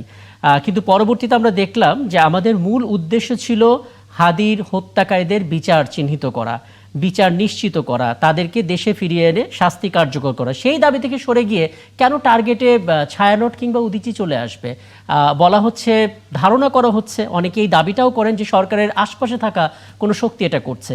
আপনি কি মনে করেন কোন শক্তি এটা করতে পারে? আসলে কোন শক্তির টার্গেট আসলে ছায়ানট হতে পারে? জি, ধন্যবাদ আমার সহ আলোচকদের এবং ৭১কে আমাকে এখানে ডাকার জন্য। আসলে হাদি কোনো দলের ছিল না। সে সময়ের পর্যায়ক্রমে এবং কালক্রমে সে সাধারণ মানুষের কণ্ঠস্বর হয়ে গেছে এক পর্যায়ে। কারণ অনেক মানুষ তার নিজের কথাগুলো বলতে পারতো না, সে কথাগুলো হাদি বলতো এবং হাদির কাছ থেকে শুনতে পেয়ে মানুষ তার প্রেমে পড়ে গিয়েছে। এবং যার কারণে তার কণ্ঠগুলো, তার কথাগুলো সে যাদের বিরুদ্ধে বলতো তাদের হৃদয়ে লাগতো, তাদের শরীরে অন্য কোনো অস্ত্র দিয়ে আঘাত করতো, ফ্যাসিবাদদের যাদের বিরুদ্ধে সে কথাগুলো বলতো তাদের হৃদয়ে গিয়ে লাগতো এবং তারা তাকে মারার জন্য, হত্যা করার জন্য একটা বিগ প্ল্যান করেছিল। সবচেয়ে বড় কথা হচ্ছে এই জিনিসটাই আমাদের পুরো জাতি এখন ডিসকাস করছে না কেন, আমি সেটাই বুঝতে পারছি না। হাদিকে যারা গুলি করেছে তারাই ছায়ানটে, তারাই প্রথম আলোতে, তারাই ডেইলি স্টারে, তারাই উদীচিতে হামলা করেছে। এই সহজ জিনিসটা কেন কেউ বুঝতে পারছে না, আমি সেটা বুঝতে পারছি না। কারণ হাদিকে গুলি করেছে কে? হাদিকে গুলি করেছে তৎকালীন ফেসিবাদ যে জনপদ ছিল, যে গোষ্ঠী ছিল, তারা এটা করেছে। কেন করেছে? কারণ হাদি ভারতীয় আধিপত্যবাদের কথা বলতো, সেই ফেসিবাদের উন্নয়নের যে গল্প শুনিয়ে গুম খুন কে বৈধ করার কথা বলতো, সেটাকে সে উলঙ্গ করে দিয়েছে এই জায়গাটা আরেকটু পুরো জাতির স্পষ্ট সামনে। করবেন যে ব্যারিস্টার সাজ্জাদ আলী, এটা আরেকটু স্পষ্ট করবেন, মানে হাদিকে যারা হত্যা করেছে তারাই আসলে এই মব তৈরি করেছে বলে আপনি বলছেন? ইয়েস, কারণ আচ্ছা। হচ্ছে বর্তমান সরকার এই ক্ষেত্রে ব্যর্থ ন্যায় বিচার প্রতিষ্ঠা করার ক্ষেত্রে। ন্যায় বিচার প্রতিষ্ঠা করতে পারেনি যথাসময়ে যথার্থ স্টেপ না নিতে পারার কারণে এরা মবের মুখোশ পরে এই কাজগুলো করছে। কারণ তারা চায় নির্বাচন যথাসময়ে না হোক, তারা চায় দেশ অস্থিতিশীল থাকুক, তারা চায় দেশটা একটা অকার্যকর রাষ্ট্র হয়ে যাক। এটাই তাদের প্ল্যান। কারণ তারা চায় এদেশ তারা চালিয়েছে, তারা এদেশের সবকিছুর মালিক, এবং তারা যখন থাকবে না এই দেশের কোনো ইয়া থাকবে না, চিহ্ন থাকবে না। মানুষকে তারা ব্যাংক দলীয় করে দিয়েছে, সবকিছু দলীয় করে দিয়েছে, মানুষের জীবনকেও তারা নিরাপত্তাহীনতার মধ্যে ঠেলে দিয়েছে। এইটা হচ্ছে ফ্যাসিবাদের একটা বড় পরিকল্পনার ছোট অংশ মাত্র হাদি। এর চেয়ে আরো বড় পরিকল্পনা হয়তো আমরা দেখতে পাবো। আমি যদি এই সরকার বড় তার পরিকল্পনাটা দায়িত্ব কি পালন সেটা না নয় করে। একটু পরে আসবো। আমি আপনার এই বক্তব্যের প্রেক্ষিতে সৈয়দা আশিফা শফি পাপি আপনার কাছে একটু জানতে চাই, মানে ব্যাপারটা কি আমরা এতটা সরল করে ফেলতে পারি কিনা যে যারা মব তৈরি করেছে তারা? কখনো পারি না। সাজ্জাদ তার বক্তৃতা নিজের মন মতো দিলেই এটা হবে না, এটা আমি তো বিশ্বাস করিই না, এবং সারা বাংলাদেশের লক্ষ কোটি জনতা এটা বিশ্বাস করে না। যে যেখানে হাদির হচ্ছে হত্যা প্রচেষ্টার পর এবং তার চিকিৎসা নিয়ে গোটা দেশ জাতি কালকের দিন পর্যন্ত উদ্বিগ্ন, মানে কালকে আমরা অন্য শক পেলাম যে সে আমাদেরকে ছেড়ে চলে গেল। এর ভিতরে এই ভিডিও ফুটেজ থেকে শুরু করে যা আছে, এখানে আওয়ামী লীগ ভোট চায় না, সেটা ঠিক আছে যে তাদেরকে ছাড়া ভোট করা যাবে না, কিন্তু বাংলাদেশে আমরা যারা আছি আমাদের ভিতরে কোনো রাজনৈতিক সংগঠন নির্বাচনটা চায় না এবং বিলম্বিত করতে চায় না। চাওয়ার কারণটা হচ্ছে তারা অলরেডি ক্ষমতায় আছে এবং তাদের বাহ্যিক গেট আপ, কোর্ট কাচারি থেকে শুরু করে বিভিন্ন এলাকায় বডি গেট আপ, তারা ক্ষমতায় আছে, এটারই বহিঃপ্রকাশ আমরা দেখতে পাচ্ছি। স্বাভাবিক কারণে তাদের নির্বাচন নিয়ে কোনো হোক এটার ব্যাপারে উৎসাহ নাই। আপনার বক্তব্যটা একেবারে পরিষ্কার। জনাব সাজ্জাদ আলী খুব সংক্ষেপে শেষ করবেন, তারপর আমি মনিরা সাহেবের কাছে যাব। জি, আমি একটু এক্ষেত্রে আমি প্রশ্ন পাপিয়া করে একটা কথা বলি। আমি একটু পাপিয়া ব্যারিস্টার আমাদের- সাজ্জাদ আমাদের- সাহেব আচ্ছা একটু ব্যারিস্টার বলি। সাজ্জাদ একটু থামায় আপনাকে। একটু বলি। আপনি হ্যাঁ। যেটা বলেছেন যে সাজ্জাদকে যারা হাদি, ঘাতকরা ওসমান হাদি। ওসমান হাদিকে যারা হত্যা করেছে তারাই এটা করেছে, প্রথম আলো ডেইলি স্টারে। জি। আমার বক্তব্য হচ্ছে একটাই, যে এখানে তো ভিডিও ফুটেজ আপনি দেখেছেন, হ্যাঁ, ইনকলাব অস্বীকার করা মঞ্চের চলে যে যাবে। তরুণদের বাইরে একটা দলের লোককে দেখা গেছে। এই দলটা তো নির্বাচন পিছাতে চায়, এটাই প্রতিষ্ঠিত বাংলাদেশে, সেই দলটি তো আছে এখানে। আমার কাছে মনে হয়েছে, আপনি কি মনে করেন? হ্যাঁ। বাংলাদেশেরই একটি দলের লোক ওই ইনকলাব মঞ্চের আড়ালে তারা ছিল, এই তাণ্ডবটা চালিয়েছে। জি জনাব সাজ্জাদ। এখানে কি কোনো স্পেসিফিক কোনো দলের নেতৃত্ব বা কর্মীকে দেখা গেছে যে এটি স্পেসিফিক্যালি কেউ চিহ্নিত করেছে? আমার মনে হয় না কোনো পত্রিকায় এসে যে এটা কোনো স্পেসিফিক দলের লোকজন করেছে বলে আসছে। আর যে দলের নাম উচ্চারণ করতে পারছেন না বা বলছেন না, সেই দলটা হয়তো স্পেসিফিক্যালি বলা উচিত। না না, কোন এটা দল করছে? আপনার দৃষ্টিকোণ থেকে জানতে চাচ্ছি, এখানে আমাদের দৃষ্টিকোণ থেকে না। আপনি আসলে কি দেখেছেন সোশ্যাল মিডিয়াতে? আপনি বলছেন যে যারা মব সন্ত্রাস করছে তারাই আসলে হাদিকে খুন করেছে। যদি সেটাই হয় তাহলে আমরা কেন বলছি ভারতে পালিয়ে গেছে? তারা তো এখানেই আছে। ওরা এখন এই জিনিসটা, হাদির যে হত্যাকারী তারা যে পালিয়ে গেছে, এটাও কিন্তু একটা বয়ান, নতুন বয়ান, বা এটা কিন্তু প্রমাণিত বয়ান না যে ওরা পালিয়ে গেছে। বরং আমরা বলছি যেটা একটু আগে জনাব ফখরুল সাহেব বলছেন, যে সরকারের মধ্যে থেকে, সরকারের পাশে থেকে যারা আছেন তারাই অনেকে এটাতে ইন্ধন যোগাচ্ছেন। কিভাবে? কারণ হচ্ছেন ফ্যাসিবাদের দোসররা এখন আমাদের প্রশাসন, এখন আমাদের পুলিশ, এখন আমাদের আর্মিতে রয়ে গেছে। এখন এই ছেলেগুলো এরা কি পালিয়েছে, এটা কি এখনো প্রমাণিত? এটা তো প্রমাণিত না। এবং শুধু তাই না, এরকম আরো অনেক হত্যাকারী যারা হত্যা করতে পারে, অনেকে বাংলাদেশে এখনো আছে। বাংলাদেশে এখনো আছে, তারা আরো অনেক কিছু করতে পারে। তারা যে মব করছে না, তা- এটা আপনি কিভাবে বিশ্বাস করবেন? আর এটা একটা দলের কথা বলে আওয়ামী লীগ এবং জামাতের মধ্যে, বিএনপি এবং জামাতের মধ্যে একটা একটা একটা ইয়া লাগিয়ে দেওয়া, মানে দ্বন্দ্ব লাগিয়ে দেওয়া। এই দ্বন্দ্বের ফায়দাটা কারা পাবে দিন শেষে? এটা তো এক এক প্লাস 2, এটা যোগ করতে খুব সহজ। এটা দিন শেষে তো ফায়দা পাবে আওয়ামী লীগ। না ঠিক আছে, আমার কথা হচ্ছে ভিডিও ফুটেজ আছে। আমি বলছি জি। আপনার ইনকলাব মঞ্চের যে তরুণ, তাদের বাইরে ভিডিও ফুটেজে দেখা গেছে তারা গণতন্ত্র মঞ্চের লোক নয়। সরকার কি এদেরকে গ্রেপ্তার জি। করলে তো বোঝা যাবে। এই গ্রেপ্তারটা হবে কিনা আপনার কি হ্যাঁ। ধারণা? অবশ্যই করা উচিত। এবং যতক্ষণ সরকারের ব্যর্থতা তো এই জায়গায়, সরকার এর আগে যত মব হয়েছে, যত এরকম ইস্যু তৈরি হয়েছে, সেই ইস্যুগুলো তারা ন্যায় বিচার প্রতিষ্ঠা করতে পারেনি। আইনের হ্যাঁ, আমরা আসলে বিভিন্ন সময় সরকারি সমালোচনা শুনেছি, এটাই হচ্ছে এবং সরকারের এবং আপনি যে কথাগুলো এগুলো এতক্ষণ বললেন, address করা উচিত। হ্যাঁ জনাব সাজ্জাদ, এর ভিতর থেকে আমি দুটো বিষয় নিয়ে পরবর্তীতে আপনার কাছে আসবো। প্রথমত, যারা মব জাস্টিস করেছে, মব সন্ত্রাস করেছে, প্রথম আলো ডেইলি স্টার ভেঙেছে, তারাই আসলে হাদিকে হত্যা করেছে, মানে এটা আপনার বক্তব্যের মধ্যে ছিল। এবং আপনি বললেন যে তারা যে ভারতে পালিয়ে গেছে, তারা আসলে কোনো এখন পর্যন্ত প্রমাণিত নয়। প্রমাণ আছে। এসবি তারা মোবাইলের সিম ফেলে গেছে, ওইটা ট্র্যাক করে তারা দেখছে যে ভারতে এই কি ওসমান না কি সে পালিয়েছে। আচ্ছা, আমি জনাব সাইফুল হক বোধহয় কিছু বলতে যাচ্ছিলেন খুব সংক্ষেপে। জি। আমি এইমাত্র দেখছি, এটাকে আজকেরই মনে হয়, বংশালী বিএনপি অফিসে আগুন। এখন সম্ভবত এখানে আগুনের ঘটনা ঘটছে। হ্যাঁ, এখন আসল রূপটা বেরোবে এখন জামাতের। এখন এই ঘটনাটা বেরোচ্ছে। তার মানে হচ্ছে যে আপনি পুরো ঘটনাটা, এটা একটা খুব অর্কেস্ট্রা, যে পরিকল্পিত। আচ্ছা, যে অর্কেস্ট্রা হচ্ছে, আমাদের ওসমান হাদির মতন এরকম একজন বীরের মৃত্যু, এটা তাদের জন্য সম্ভবত সুযোগ করে দিয়েছে। পুরোটা এই অর্কেস্ট্রাটা, পুরো ব্যাপারটা কোথায় ডেইলি স্টার, কোথায় উদীচী, কোথায় ছায়ানট, কোথায় প্রথম আলো, তারপরে কোথায় বিএনপি অফিস, এবং দেশব্যাপী। এবং তার মানে বোঝা যাচ্ছে যে খুব তার মানে এর পিছনে একটা রাজনৈতিক মহল, যারা প্রথমত দুটো ব্যাপার। একটা হলো যারা ফেব্রুয়ারি নির্বাচন গণভোট যারা চান না, 1, 2 হলো এই সরকারকেও তার একটা ছত্রছায়া হিসেবে যারা এটাকে ব্যবহার করছেন, যখন দেখছে একটা সরকার দুর্বল এবং অকার্যকর। তার মানে এখানে যা খুশি করা যায়, গত 15 মাস যা খুশি করে কিন্তু পার পাওয়া গেছে। এখন মনে this is the last chance. এটা সম্ভবত ফেব্রুয়ারি নির্বাচনের আগে 29 তারিখ যেখানে প্রার্থীদের মনোনয়নপত্র জমা দেওয়ার শেষ, ফলে বলতেন এক ধরনের মরণ কাপড় দেবার একটা চেষ্টা সম্ভবত এখন চলছে। ফলে এতে যদি সরকারের যদি বোধোদয় না হয়, ওই জন্য বললাম সরকারের যদি পলিটিক্যাল উইল থেকে স্ট্রং না থাকে, তাহলে সরকার কি করবে?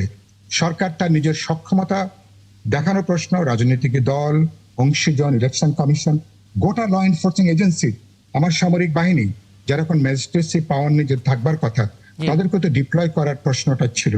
সরকার একেবারেই পুরো জিনিসটা হাল ছেড়ে দিয়েছে। আমি আসলে আলাদা করে এই নিরাপত্তার বিষয়টা রেখেছিলাম জনাব সাইফুল হক। আপনি চমৎকার করে একদম বাস্তব রেফারেন্স দিয়ে বলছেন, এবং আপনাকে থামাতে সত্যি খারাপ লাগছে, একটা বিরতিতে যেতেই হবে। এবং মনিরা সাবিন, দুঃখ প্রকাশ করছে আপনার কাছে, অনেকক্ষণ ধরে আপনি অপেক্ষায় আছেন, এবং এতক্ষণ যা যা শুনলেন সেগুলো নিয়েই আপনার কাছে আসবো। একটা ছোট্ট বিরতি নিয়ে ফিরছি। দর্শক, আপনারা আছেন ৭১ জানালে, আরও একটা বিরতি নিচ্ছি, আমাদের সঙ্গে থাকবেন। ফিরাম বিরতির পর আপনারা আছেন ৭১ জানালে, রাকিব হাসান আপনাদের সঙ্গে আছে, এবং আমার সঙ্গে আমার অতিথিরা আছেন। আমি এ পর্যায়ে এনসিপি যুগ্ম আহ্বায়ক মনিরা সাবিন আপনার কাছে আসতে চাই। আপনি সবার বক্তব্য শুনেছেন, এবং এই বক্তব্যের মধ্যে থেকে যে কটা বিষয় উঠে এসেছে তার ভিতরে একটা হচ্ছে, যেই মব সন্ত্রাস চলছে এটার উদ্দেশ্য যতগুলো থাকতে পারে তার ভিতরে সবচেয়ে বড় উদ্দেশ্য হচ্ছে নির্বাচনটাকে একটা অনিশ্চয়তার দিকে ঠেলে দেয়া, এবং বলা হচ্ছে তারা আসলে সরকারের আশপাশে থাকা।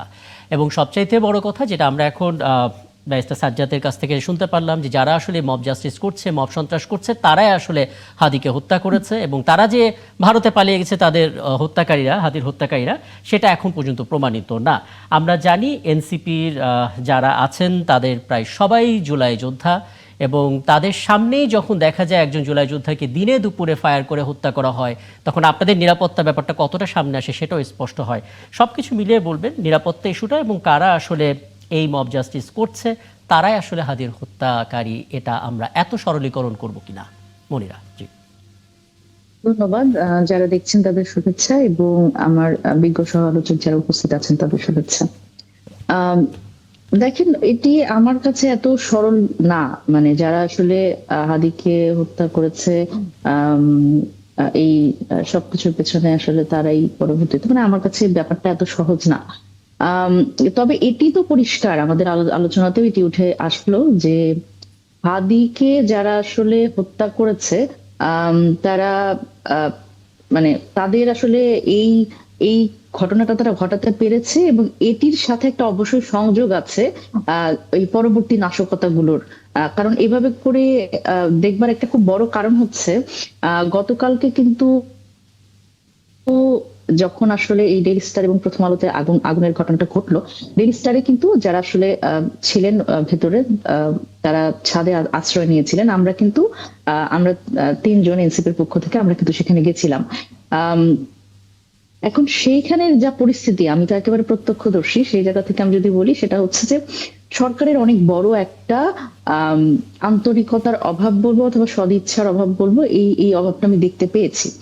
আহ, যেখানে আসলে এই যে ক্রাউড কন্ট্রোল, এই কালকে যখন আমরা ওখানে গেলাম, যার পরে দেখলাম যে প্রায় 1500 মতো মানুষ ডেইলি স্টার অফিসের সামনে, এবং তারা মুহুর্মুহু স্লোগান দিচ্ছে, এবং যারা আসলে ভেতরে আছে তাদের যে আসলে মানে ঠিকঠাক ভাবে আসলে বের করে আনার যে একটা প্রচেষ্টা, সেই প্রচেষ্টাতেও কিন্তু তারা এক ধরনের বাধা তৈরি করছিল। কারণ ব্যাপারটা এমন, এবং যারা আসলে ভেতরে ছিলেন তারাও কিন্তু আসলে সেই জায়গা থেকে খুব বেশি আস্থা পাচ্ছিলেন না যে তারা বের হবেন, বের হয়ে তারা সুস্থভাবে আসলে তাদের কর্ডন করে বাইরে নিয়ে যাওয়া হবে, সেই আস্থাটা তারা পাচ্ছিলেন না। সেখানে আমরা দেখেছি যে আহ সরকারের পক্ষ থেকে আসলে আইন শৃঙ্খলা মানে বাহিনীর সেখানে বিজিবি ডিপ্লয় ছিল, তারপরে আর্মি ডিপ্লয় ছিল, পুলিশ ডিপ্লয় ছিল, কিন্তু সেই জায়গা থেকেও আমরা দেখেছি সেটাও যথেষ্ট পরিমাণ না। এবং তাদের যে আসলে আম, এই ধরনের ক্ষেত্রে তাদের পক্ষ থেকে যে ধরনের আসলে কর্মকাণ্ড আমরা প্রত্যাশা করি, সেটিও অনেক ধীর গতিতে ছিল আমার মনে হয়েছে। তবে স্বাভাবিকভাবে আমরা আমরা আমাদের পক্ষ থেকেও আমরা সেইখানে চেষ্টা করেছি, এবং মানে সেনাবাহিনীকে সহযোগিতা করবার চেষ্টা করেছি, এবং শেষ পর্যন্ত তো আসলে তাদের বের করা গেছে। আপনাদের আপনাদের প্রতি গণমাধ্যমরাও খুব কৃতজ্ঞতা জানিয়েছেন এই অর্থে যে আপনারা আসলে সেই ধ্বংসস্তূপে হয়ে যাওয়া প্রথম আলো এবং ডেইলি স্টারে গিয়েছিলেন, এবং গণমাধ্যম কর্মীদেরও আপনারা ভরসা দিয়েছেন, এবং আপনাদেরই পক্ষ থেকে এই বক্তব্যটা এসেছে নিরাপত্তা দেওয়ার কথা। একটা বিষয় আপনারা সবাই বলছেন, ঐক্যবদ্ধ হন, ঐক্যবদ্ধ হন। মানে বারবার কেন ঐক্যবদ্ধ হন কথাটা বলা লাগছে? মানে আপনার মনে হচ্ছে কিনা যারা আসলে জুলাই আন্দোলন করেছিলেন তাদের ভেতরেই একটা গোষ্ঠী স্বার্থ নিয়ে আলাদা হওয়ার চেষ্টা করছে, নাশকতা করে আপনাদেরকে কালার করার চেষ্টা করছে? একটু ব্যাখ্যা করবেন এতবার কেন ঐক্যবদ্ধ হওয়ার কথা বলতে হচ্ছে? দেখেন, ঐক্যবদ্ধ হওয়ার কথা আমরা বলছি, এটি এটি যেমন সত্য, আবার আমরা গতকাল রাতেই আমরা আসলে ঐক্যটা দেখতে পাইনি, এটিও তেমনটাই সত্য। গতকাল রাতে যখন আমরা হাদির বিষয়ে যখন সবচেয়ে খারাপ সংবাদটা পেলাম, তারপরে যখন আমরা আসলে শাহবাগে গেলাম, এরপরেই কিন্তু আমরা দেখলাম যে আসলে অনৈক্যটা আমাদের মধ্যে আছে। এর জন্যই বারবার করে আমরা কিন্তু এই ঐক্যবদ্ধতার কথা বলছিলাম। এবং দেখেন, এটি একেবারে নিশ্চিত যে হাদি হাদির মানে যারা আসলে অনুসারী, বা তার যে আদর্শ যারা ধারণ করে, বা হাদির যে রাজনীতিটা, সেই নতুন রাজনীতির যে বিনির্মাণ করতে চেয়েছিলেন তিনি, সেই রাজনীতির যারা ফলোয়ার, তারা কিন্তু আসলে এই নাশকতা বলেন বা এই ধরনের কাজ করতে যায়নি। অবশ্যই একটি সুযোগ সন্ধানী গোষ্ঠী, যারা আসলে সাইফুল ভাই খুব সুন্দর করে বলছিলেন, এটিও আমার কথাটাও আসলে সেই যে ওই ঘরে যখন আগুন লাগে, সেই আগুনের মধ্যে কেউ কেউ এসে আলু পোড়া দিতে চায়। এটি হচ্ছে সেই সুযোগ সন্ধানী গোষ্ঠীরা, যারা কিনা এটিকে একটি এজেন্ডা বানিয়ে তাদের আসলে ব্যক্তিগত স্বার্থ হাসিল করছে। এবং দেখেন, এখানে সাথে কিন্তু আমি এক ধরনের সংযোগ দেখতে পাই, যেটি বললাম যে আসলে হাদিকে যারা খুন করেছে তাদের সাথে যে সংযোগের কথা বললাম, সংযোগটা ওই জায়গা থেকেই দেখতে পাই যে এই যে পরপর যে নাশকতাগুলো, আপনি দেখেন ডেইলি স্টারের কথা বলছেন, প্রথম আলোর কথা বলছেন, তারপরে ছায়ানটে অগ্নিসংযোগ হলো, আজকে উদীচিতে অগ্নিসংযোগ হলো, এবং আমরা রিসেন্টলি জানতে পারলাম যে বিএনপি অফিসে আগুন দেওয়া হচ্ছে। এই যে সিরিজ অফ ইভেন্ট, এরকম যে ভ্যান্ডালিজম, এই জিনিসগুলো বারবার করে সামনে আনা এবং বাংলাদেশটাকে অস্থিতিশীল করা, এনসিপি আসলে কি মনে করছে মানে দল হিসেবে? আমি ছোট করে যদি এর সাথে একটু সাপ্লিমেন্ট করে দেন, যে এনসিপি আসলে কি মনে করছে, মানে এই উদ্দেশ্যটা কারা চরিতার্থ করছে, কারা আসলে এই কাজগুলো করছে, তাদেরকে আপনারা চেনেন কিনা? দেখেন এত স্পেসিফিকলি তো আসলে স্বাভাবিকভাবে এটা এটা মানে বলা একটু কঠিন। আর এই যে এই ঘটনাগুলোর যদি আপনারা একটু নেক্সাসটা চিন্তা করেন তাহলেই বুঝবেন যে মানুষের মুখ দিয়ে বলানো যে একটা সময় পর যে আগেই ভালো ছিলাম এবং নির্বাচন প্রয়োজন নাই, নির্বাচন কিভাবে হবে। মানুষ কিন্তু অলরেডি এই তফসিল ঘোষণার পর দিনই হাদির এই গুলিবিদ্ধ হবার ঘটনার পর থেকেই কিন্তু মানুষ বারবার করে বলছে যে নির্বাচনটা কি আদৌ হবে কিনা। আমাদের মনেও শঙ্কা কাজ করছে, আমরাও কিন্তু আসলে একটা নিরাপত্তাহীনতায় ভুগছি। কিন্তু দেখেন সেই জায়গা থেকে আমি বলবো যে এর থেকেও বড় প্রশ্ন হচ্ছে যে এই যে সরকারের পক্ষ থেকে একেবারে সক্রিয়ভাবে নিষ্ক্রিয় থাকবার যে একটা প্রবণতা, এই প্রবণতাটার কারণ কি, এই প্রশ্নটার উত্তর আমরা বারবার করে জিজ্ঞেস করছি। বিভেদ আছে জুলাইয়ের যারা বিভিন্ন অ্যাক্টরস তাদের মধ্যে বিভেদ আছে। আমরা দেখেছি 5 আগস্টের পরবর্তী সময় প্রত্যেকেই আসলে প্রত্যেকের নিজ পরিচয়ে চলে গেছে এবং তখন তাদের দলীয় এজেন্ডা সামনে এসছে, এটা সব রাজনৈতিক দলের ক্ষেত্রে। তবে আমরা ওই যে যেটা বললাম যে আমরা আসলে যে জুলাইয়ের যে আকাঙ্ক্ষাটা, যেটি আসলে হাদির কথায় বার্তায় বিভিন্ন বক্তব্যে আপনারা শুনেছেন যে নতুন বাংলাদেশ গড়ার যে আকাঙ্ক্ষা, যেই কালচারাল ফ্যাসিজমের বিরুদ্ধে আমাদের যুদ্ধটা, সেটি তো হাদি আসলে খুব সুন্দরভাবে সামনে নিয়ে এসেছিল। তো সেটিতে তো আসলে আমরা কেউ নাই, আমরা প্রত্যেকেই আছি হচ্ছে আমাদের দলীয় এজেন্ডা নিয়ে সামনে। এবং কিন্তু এটা এই আসলে জায়গায় হ্যাঁ, এটা খুবই দুঃখজনক, কারণ হাদির লাশটা যখন এখানে এলো তখন আসলে সবাই শোকটাকে শক্তিতে পরিণত করার জন্য একটা শপথ নিচ্ছিল এবং তারা এটা বিশ্বাস করতে শুরু করছিল যে হাদির এই মৃত্যু আবার সবাইকে এক করে দিল। কিন্তু তখনই গিয়ে আসলে এরকম ধ্বংসযজ্ঞ আমাদের দেখতে হলো। আমি একটা বিরতিতে যাব, ফিরে এসে আসলে নিরাপত্তার বিষয়টি নিয়ে কথা বলবো, কারণ নিরাপত্তাটা নির্বাচনের জন্য সবার আগে প্রয়োজন। সেটা আসলে কতটা করতে পারছে সরকার, সেটা নিয়ে একটু কথা বলবো।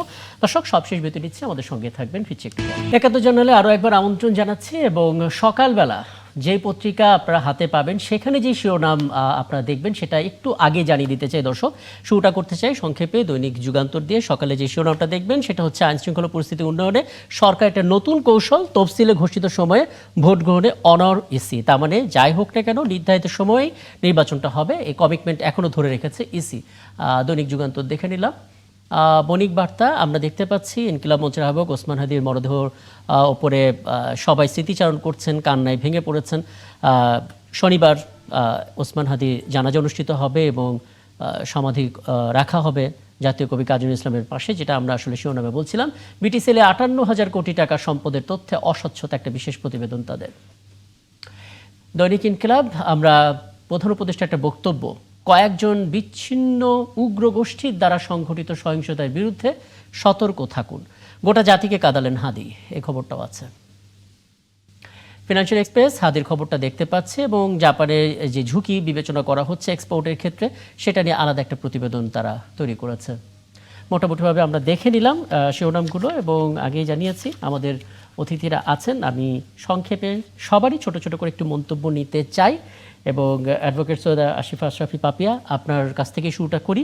যখন আপনার সাথে কথা বলছি তখন বিএনপির একটি কার্যালয়ে আগুন দেওয়া হয়েছে এবং বোধ করি সে আগুন হয়তো নিয়ন্ত্রণেও চলে এসেছে, কিন্তু যে জিনিসটা নিয়ে আমরা আসলে শুরু করেছিলাম, নির্দিষ্ট সময়ে নির্বাচন দেখতে চায় মানুষ, ফ্রি অ্যান্ড ফেয়ার ইলেকশন হবে, অনেক দিন পর মানুষ ভোট দিতে যাবে, একটা স্বপ্ন আসলে মানুষ যখন দেখছে তখন ধারাবাহিকভাবে এগুলো ঘটছে। যেখানে আসলে মব থামানো যাচ্ছে না সেখানে নির্বাচন ঠিকঠাক মতো হবে, এটা আসলে কতটুকু কনফিডেন্স আপনি অন্তত পাচ্ছেন সংক্ষেপে? জি, এই যে ফ্যাসিবাদের দোসর একটা স্লোগান, জি, ফ্যাসিবাদের দোসর এই স্লোগানটা রাজনৈতিক স্ট্যান্ডবাজি এবং রাজনৈতিক প্রতিপক্ষকে ঘায়াল করার জন্য বর্তমানে একটা মুখরোচক স্লোগান অর্গানাইজড ভাবে দেয়া হচ্ছে। কালকে আমি টক শো থেকে ফিরেই ওই টোটাল রাত 2টা-3টা পর্যন্ত আমি জাগছি, আমি সবগুলোই দেখলাম। দেখেন ওই যে আপনি ফেসবুক এবং ইউটিউবের সমস্ত কিছু আছে ইন্টারনেটে, যেইখানে একজন স্লোগান দিচ্ছে হাদির সপক্ষে, আবার সে মবের কথা বলছে, তখন তাকে 2-4 জন চেপে ধরতেছে, এ মব বলবা কেন, মব বলবা কেন, মব করা যাবে কিন্তু মব বলা যাবে না, প্রথমত দেখলাম। দ্বিতীয়ত আর একটা জিনিস আমি দেখলাম যে এখানে চুরি করে নিয়ে চলে যাচ্ছে।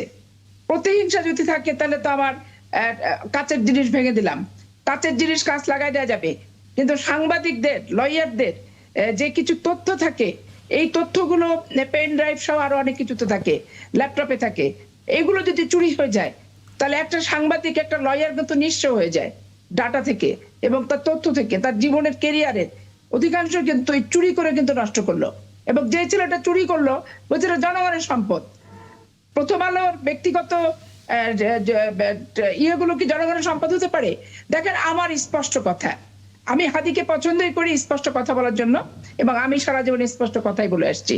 এখানে আওয়ামী লীগ চায় না ভোট হোক, জামাত ইসলাম চায় না ভোট হোক। এই ভোট না হওয়ার পাশে দুজনের একটা অলিখিত ঐক্য আছে। এই অলিখিত ঐক্যের কারণেই বাংলাদেশে এই বিশৃঙ্খলাগুলো ঘটানো হচ্ছে। আজকে বলেন বিএনপিতে ভোট চাচ্ছে প্রথম দিন থেকে, একদম। তাহলে বিএনপির অফিসে আগুন কেন হবে? আজকে এখানে বিএনপির আগুন হয়েছে তা না, জাপানে যারা জি। ইনসিডেন্ট ঘটে প্রায় হ্যাঁ। এসপি কে এবং অ্যাডভোকেট বাপি, খুব সংক্ষেপে শেষ করবেন, কারণ হ্যাঁ এই অংশে আপনার বক্তব্যটা আসলে স্পষ্ট হলো। আমি সংক্ষেপে ব্যারিস্টার সাজ্জাদ আলী চৌধুরী আপনার মন্তব্যটা একটু নিতে চাই। জামাত কি আসলে নির্বাচন চায় না? জামাত নির্বাচন চায় না, এটা একটা একটা ডাহা মিথ্যা কথা। কারণ জামাতি নির্বাচনের ট্রেনে সবার আগে উঠেছে, জামাতি নির্বাচনের 300 আসনে সবার আগে প্রার্থী ঘোষণা করেছে, জামাতি এই বর্তমান সরকারকে সবার আগে বলেছে যে কখন নির্বাচন হওয়া উচিত, পরামর্শ দিয়েছে সবসময়।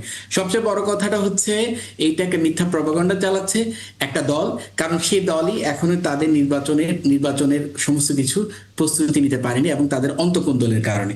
আরেকটা কথা বলে আমি শেষ করতে চাই, এটা বলে ফরাসি বিপ্লবের অন্যতম পুরোধা লেনিন একটা কথা বলেছেন যে বিপ্লব মানেই হলো পুরনো ব্যবস্থাকে চূর্ণ বিচ্ছিন্ন করে দিতে হবে। এবং আপনি যদি আপনার শত্রুকে, আমি একটু আমার কথাটা শেষ করি, আপনি যদি আপনার শত্রুকে শত্রু হাত ভাঙতে না পারেন, তাহলে আপনাকে কিন্তু আপনার শত্রু গলা চেপে ধরবে। এই বর্তমান সরকার এই ক্ষেত্রে ব্যর্থ। তারা পুলিশের লুটে যাওয়া অস্ত্রগুলো উদ্ধার করতে পারেনি, তারা ফ্যাসিস্টদের বিচার শুরু করতে পারেনি, তারা জুলাই ইনসিডেন্টের একটা ঘটনারও এখনো চার্জশিট দিতে পারেনি। তাহলে এই ক্ষেত্রে তারা আগামী নির্বাচনে এখনো সময় আছে, এই ব্যর্থতাগুলো ঢাকে, এই ব্যর্থতাগুলো কভার করে তারা এই সমস্যাগুলো উত্তরণ করতে পারবে, এবং এর মাধ্যমে আশা করি একটা সুন্দর একটা নির্বাচনী পরিবেশ তৈরি হবে। এক মিনিট করতে চাই। জি, এখানে কালকে একজন বলছে শিবিরের যে হচ্ছে হাদির বিচার না হওয়া পর্যন্ত নির্বাচন হবে না, আমি শুনছি ফেসবুকে, ইউটিউবে। আচ্ছা, জনাব সাইফুল হক, আপনার কাছে একটু আসতে চাই, খুব সংক্ষেপে একটু বলবেন দেশের যে পরিস্থিতি, আমরা যখন বলছি একটা মব মেনটেন করা বা মবটাকে আসলে নিয়ন্ত্রণের মধ্যে আনা কিংবা শেষ করা, এটাতে যখন আমরা হিমশিম খাচ্ছি, তখন আসলে নির্বাচনটা ঠিকঠাক মতো হবে, নিরাপদে হবে, ওই কনফিডেন্স আপনি পাচ্ছেন কিনা? না, আমার তো ঠিক আছে, ধরুন গত কদিনের ঘটনায় আমাদের তো শঙ্কা বাড়ছে, আশঙ্কা বাড়ছে। জি, শুধু আমাদের না, মানুষের মধ্যেও একটা অবিশ্বাস, সন্দেহটা আছে। কিন্তু আমাদের নির্বাচনের বাইরে আমাদেরকে অন্য কোন অপশন কি আছে? এ ব্যাপারে মনে হয় সবাই আমরা একমত হব যে বাংলাদেশে এখন যে পরিস্থিতি, জি, আমরা ইতিহাসের সেরা নির্বাচন করতে না পারলেও মোটামুটি বাংলাদেশ স্ট্যান্ডার্ডে একটা গ্রহণযোগ্য, প্রতিদ্বন্দ্বিতাপূর্ণ নির্বাচন, গণতান্ত্রিক উত্তরণ, যে যার ভিতরে এবার আবার জুলাই সনদের সেখানে একটা গণভোটের প্রশ্ন আছে। বাংলাদেশের গোটা আমাদের অভ্যুত্থানের অর্জনটাকে যদি রক্ষা করতে হয়, রাজনৈতিকভাবে, সাংবিধানিকভাবে পপুলার ম্যান্ডেট নিয়ে জি। নির্বাচনের বাইরে বাস্তবে অন্য কোনো পথ নেই। ফলে যেটুকু মত পার্থক্য আছে, বিভাজন আছে, আমি মনে করি যে রাজনৈতিক দলগুলোর ধরুন দলীয় এজেন্ডা থাকতে পারে, কিন্তু ন্যাশনাল এজেন্ডাটা সবচেয়ে গুরুত্বপূর্ণ। আগামী নির্বাচন কোনো কারণে ভেস্তে যাওয়া মানে হলো অভ্যুত্থান বিপর্যয়ের মধ্যে পড়া, প্রতি অভ্যুত্থান বলেন অনাকাঙ্ক্ষিত পরিস্থিতি, যেটার জন্য হয়তো আমরা কেউ এখন প্রস্তুত না। বাংলাদেশ সীমাহীন বিপর্যয়ের মধ্যে পড়বে। বাংলাদেশ একটা এমনকি অভ্যুত্থানের অংশীজনদের মধ্যে অবিশ্বাস, হানাহানি, মারামারি, যেটা অনেকে দেখতে চান। আজকে বিএনপি অফিসের অগ্নিসংযোগের ঘটনা যদি সত্য হয়ে থাকে, তার মানে এটা ঘটনাটা এক জায়গায়, কিন্তু এটা বার্তাটা কিন্তু অনেক বড়। তার মানে হচ্ছে যে আপনি অভ্যুত্থানের অংশীজনদেরকে উস্কানি দিচ্ছেন যে আমরা মারামারির মধ্যে জড়িয়ে পড়ি, পরস্পরকে মারামারি করি, হানাহানি করি। তার মানে আপনি অন্য কিছুকে পরোক্ষভাবে ইনভাইট করার চেষ্টা হচ্ছে। সরকারের উচিত হবে পলিটিক্যাল ফার্ম ডিসিশনের জায়গায় থাকা, খুব দ্রুত সরকারকে তার কার্যকারিতা প্রমাণ করা, ইলেকশন কমিশন, রাজনৈতিক দল, জনগণ, গুরুত্বপূর্ণ স্টেক হোল্ডার সবাইকে আস্থার মধ্যে নিয়ে সরকার যদি কাজ করতে পারেন, আমি এখনো বিশ্বাস করি মোটামুটি একটা ভালো নির্বাচন করা এখনো সম্ভব হবে। আমি মনিরা শারমিন, আপনার একটা মতামত নিতে চাই, কারণ নির্বাচনের জন্য নিরাপত্তা প্রয়োজন এবং আপনাদের ক্ষেত্রে আলাদা করে নিরাপত্তা প্রয়োজন, কারণ টার্গেটে সব সময় আসলে জুলাই যোদ্ধারা আছে, এটা অস্বীকার করার কোনো উপায় নেই। করণীয়টা কি আসলে? দেখেন, মানে আমরা তো আসলে এই জুলাই অভ্যুত্থান থেকেই আমরা এই বোনাস লাইফটা লিড করছি। এই জায়গা থেকে মানে হাদি যেরকম সবসময় বলতো যে আমরা যেই একটা জীবনযাপন করছি, এটা সবসময় আমরা 5 আগস্টের পর থেকে আমরা নানানভাবে টার্গেটেড, এবং আমাদের ইচ্ছাকৃতভাবে টার্গেট করা হচ্ছে, কারণ আমরা যে নতুন রাজনীতির কথা বলছি সেই রাজনীতিতে পুরাতন ফ্যাসিবাদের আর কোনো স্থান নাই।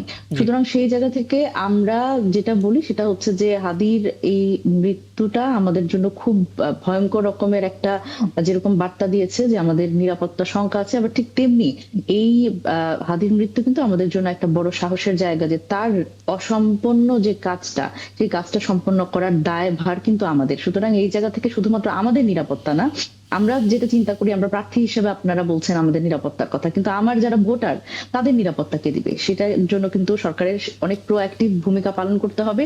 এবং এখন পর্যন্ত আমরা দেখছি যে স্বরাষ্ট্র উপদেষ্টা তার পক্ষ থেকেও কিন্তু কোনো ধরনের কার্যকারিতা নাই। সুতরাং এই সক্রিয়ভাবে নিষ্ক্রিয় থাকার যে ব্যাপারটা, এবং ইলেকশন কমিশনের ক্ষেত্রেও এটি একইভাবে সত্য, যে এই সক্রিয়ভাবে নিষ্ক্রিয় থাকার যে ব্যাপারটা তাদের মধ্যে লক্ষ্য করা যাচ্ছে, এটি যদি আসলে তারা কন্টিনিউ করেন, তারা যদি সক্রিয় না হন, তাহলে বাংলাদেশের নির্বাচনটা একটা অনিশ্চয়তার মধ্যে ফেলবে। এবং বাংলাদেশের নির্বাচনটাকে অনিশ্চয়তার মধ্যে ফেললে যাদের সবচেয়ে সুবিধা হয়, আওয়ামী লীগ এবং তাদের ফ্যাসিবাদী যে দোসর তাদের যে সুবিধা হয়, এই সুবিধাটা আমরা তার মানে মোটা থেকে জনাব সাইফুল্লাহ যে কথাটা বললেন, জনাব সাইফুল্লাহ যে কথাটা বললেন যে এটা আসলে বাংলাদেশের টিকিয়ে রাখার স্বার্থে আসলে নির্বাচনটার কোনো বিকল্প নেই। আমি সবশেষ মন্তব্য জনাব এম এ আজিজ আপনারটাকে নিয়েই শেষ করতে চাই। আসলে আমি মনিরা শারমিনের কাছে একটা জিনিস জানতে চেয়েছিলাম, যেহেতু প্রথম আলো ডেইলি স্টারে এখন একেবারে সময় শেষ, আর কোনো সুযোগ নেই। আমি কেবল আপনার মতামতটা জানতে চাই যে আমরা তো একটা ঘটনা দেখলাম এবং আমরা চাই না এরকম ঘটনা ঘটুক, এবং আমরা চাই নির্বাচনটা হোক। কোন জায়গাটা এখন সবার আগে মনোযোগ দেওয়া উচিত? নির্বাচনের বিকল্প নাই, কিন্তু এই সরকার 300 আসনে নির্বাচন করতে সক্ষম না, কারণ যেসব পরিকল্পনা সরকারের মধ্যে থেকে আসছে তাতে করে নির্বাচন হওয়ার সম্ভাবনা কম। কারণ আপনি দেখেন, ফেসিবাদের বিদায়ের আগে প্রায় 1.5-2 লাখ অস্ত্র আপনার লাইসেন্স দিয়েছিল। 5ই আগস্টের পরে প্রায় 60% থানার থেকে অস্ত্র লুট হয়েছে। যৌথ বাহিনী নেমেছে, অস্ত্র উদ্ধার হয় নাই। এখনো দ্বিতীয় ফেজ শুরু হয়েছে, অস্ত্র উদ্ধার হচ্ছে না। একটা শিশুকে গ্রেপ্তার করে ফেলছে, চিন্তা করছেন? একটা শিশুকে হ্যান্ডকাপ লাগাই দিচ্ছে, আমরা দেখেছি তো। এখন ধরেন যদি আপনি নির্বাচন দিতে চান, তাহলে এই সরকারের যোগ্যতা দেখাইতে হবে, কারণ মব সন্ত্রাস প্রথমে বন্ধ করতে হবে। প্রথম থেকে শুরু করে বিশেষ করে আমাদের দেশে একটা মনোজগতের পর সবার ভিতরে মব সন্ত্রাস আতঙ্ক তৈরি হয়ে গেছে, যেখানে আপনি কথা বলবেন উল্টা, সাথে সাথে মব আপনাকে আক্রমণ করবে। এটা যদি বন্ধ না করতে পারে, এবং অ্যাডভোকেট পাপিয়া তো একটা রেফারেন্স দিলেন যে মব করবে, কিন্তু বলা যাবে না এটা মব। হ্যাঁ, বলা যাবে না। তৌহিদি জনতা কাদের? এই জন্য মনিরা শারমিন ওখানে গেছিলেন। আমি তো দেখছি যে ইনকলাব মঞ্চের বাইরে, আমরা তো ভিডিও ফুটেজ দেখেছি, বাইরে তো আরো লোক ছিল, তারা তো পলিটিক্স করে, সব পার্টির লোকজনকে চেনে, নিশ্চয়ই তারা চিনছে, বলতে পারতেছে না। সুতরাং ক্ষুব্ধ হলে হয়তো ভাঙচুর ঠিক আছে, কিন্তু আমরা যদি দেখি লুটপাট চলছে, তখনই তো প্রশ্ন আরো বড় আকারে আসে। কারণ হচ্ছে ওখানে তো আমি তো বললাম তরুণের বাইরের লোক ছিল, তারা তো একটা স্পেসিফিক রাজনৈতিক দলের হইতে পারে।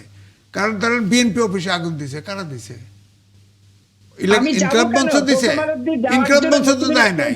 তাহলে এগুলো ভাবতে হবে। এখন ধরেন 300 আসনে 150 প্রার্থী থাকবে, এই সরকার করছে কি, ওই অস্ত্র না উদ্ধার করে 300 প্রার্থীকে লাইসেন্স দিবে, আবার তাকে গানব্যান দিবে। তার মানে সারা দেশে আপনার 300 আগ্নেয়াস্ত্র, মানে 3,000 আগ্নেয়াস্ত্র লাইসেন্স দিতে যাচ্ছে। তার মানে সারা দেশটাকে আগ্নেয়াস্ত্র। তার মানে এই সমস্ত বিষয়গুলো আসলে কয়েকবার করে ভাবা উচিত। আমার হাতে সময় থাকলে আলাপটা দীর্ঘ করতাম, এবং আপনাদের সবার কথাও শুনতে ইচ্ছা করছিল। অনেক ধন্যবাদ আমাকে সময়টা দেওয়ার জন্য। আমাদের সঙ্গে ছিলেন এতক্ষণ বিপ্লবী ওয়ার্কার্স পার্টির সাধারণ সম্পাদক সাইফুল হক, ছিলেন সিনিয়র আইনজীবী, বাংলাদেশ সুপ্রিম কোর্টের বিএনপি দলীয় সাবেক এমপি অ্যাডভোকেট সৈয়দা আসিফা শাফি পাপিয়া, ছিলেন সুপ্রিম কোর্টের আইনজীবী ব্যারিস্টার সাজ্জাদ আলী চৌধুরী এবং এনসিপি যুগ্ম আহ্বায়ক মনিরা শারমিন, এবং পুরো আয়োজনে আমার সঙ্গে ছিলেন আমার পাশে সিনিয়র সাংবাদিক এম এ আজিজ। এবং এই ছিল আজকের ৭১ জানালা আয়োজনে। আগামীকাল দেখা হবে, আমাদের সঙ্গে থাকবেন।